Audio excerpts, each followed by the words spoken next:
Why are we members of the only true church? Pourquoi sommes-nous membres de la seule vraie Église? Je ne peux pas répondre à cette question pour les 13 millions de membres de l'Église, mais je voudrais donner du fond de mon cœur quelques réponses qui correspondront probablement aux vôtres. Je n'ai pas connu la richesse dans mon enfance. Nous étions 5, mon père et 4 enfants. Ma mère est morte quand j'avais 5 ans. Les maigres revenus de mon père servaient à acheter notre nourriture. L'achat de vêtements était reporté aussi longtemps que possible. Un jour, quelque peu ennuyé, je suis allé demander à mon père, « Papa, pourquoi ne m'achètes-tu pas des chaussures ? Regarde les miennes, elles sont complètement usées et l'on voit mon gros orteil par un trou. » Il m'a répondu, « On va arranger ça. » Et avec du cirage noir, il a ciré mes chaussures. Puis il m'a dit, « Mon fils, ça y est, c'est arrangé. » J'ai répondu, « Non, on voit toujours mon gros orteil. » Il m'a dit, « On peut aussi arranger ça. » Il a repris le cirage, en a mis sur mon orteil.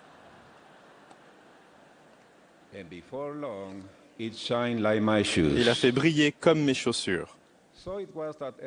C'est donc tôt dans la vie que j'ai appris que le bonheur n'est pas une question d'argent. Par la suite, 2 missionnaires nous ont enseigné les richesses de l'Évangile rétabli, de la doctrine du plan de salut et de la famille éternelle.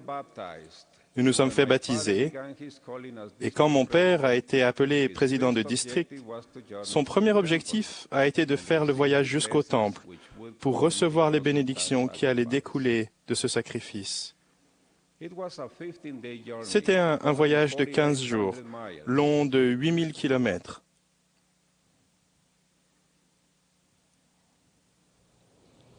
A journey filled with difficulties. Un voyage plein de difficultés et de contretemps, de routes en mauvais état, d'autocars inconfortables, d'un parcours qu'on ne connaissait pas, mais avec beaucoup d'espérance et les ordonnances auxquelles nous allions participer. En arrivant à Mesa, en Arizona, nous avons descendu une avenue au bout de laquelle nous pouvions voir la maison du Seigneur, resplendissante et belle. Je me souviens de la joie que nous avons éprouvée. Nous nous sommes tous unis à chanter et à louer Dieu, et beaucoup de saints pleuraient. Par la suite, dans le temple, nous nous sommes agenouillés en famille pour entendre les belles promesses de famille éternelle, avec la certitude que notre mère, bien qu'absente, était maintenant notre mère pour toujours. Et nous avons ressenti la paix de savoir que nous sommes une famille éternelle. La promesse de vie éternelle nous a ainsi donné les richesses de l'éternité. Voici, celui qui a la vie éternelle est riche. L'Église de Jésus-Christ est une église de prêtres, un sacerdoce royal, une nation sainte. Combien de fois j'ai pu entendre chez nous la douce voix d'un petit enfant dire « Papa, peux-tu me donner une bénédiction ?» Je mettais alors les mains sur sa tête, dans un moment de douleur et de difficulté, pour prononcer des bénédictions de consolation et de guérison, et voir le pouvoir de la prêtrise exercer son influence.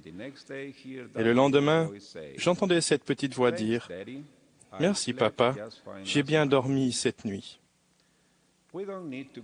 Nous n'avons pas à sortir pour chercher quelqu'un qui a ce pouvoir. Nous l'avons chez nous. Quelle bénédiction de pouvoir enseigner ce principe à nos enfants. C'est la seule Église sur la terre à offrir une telle bénédiction aux familles.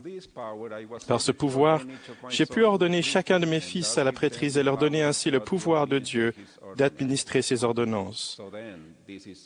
Chaque jeune homme peut avoir ce pouvoir. Et c'est aussi pour cela que je suis membre de l'Église, parce que le pouvoir de l'Église est de nouveau sur terre et qu'il est parvenu jusque dans nos foyers. Le pouvoir le plus précieux que nous puissions posséder est le trésor, qui est un témoignage personnel de notre Seigneur Jésus-Christ. Nous obtenons un témoignage en menant une vie digne et en le recherchant par la prière. Et l'Esprit vous sera donné par la prière de la foi. C'est ainsi que notre Seigneur a conseillé le prophète Joseph. Quand mon fils Daniel avait 6 ans, il a vu un jour que je me faisais du souci parce que je devais assister à une conférence de pieux. Je ne savais pas trop quoi enseigner au sein. Il est venu me dire, « Papa, c'est vraiment facile. » C'est ainsi que les enfants voient les choses. Je lui ai dit, « Alors, mon fils, si c'est si facile, dis-moi de quoi je peux parler. » Il m'a répondu, « Parle de la prière. » C'est un bon sujet, je lui ai répondu. Mais ils ont déjà entendu beaucoup parler de la prière. Qu'est-ce que je pourrais leur dire de nouveau? C'est facile aussi, papa. Dis-leur d'abord, avant de commencer à parler à notre Père Céleste, il faut réfléchir aux choses qu'on veut lui dire.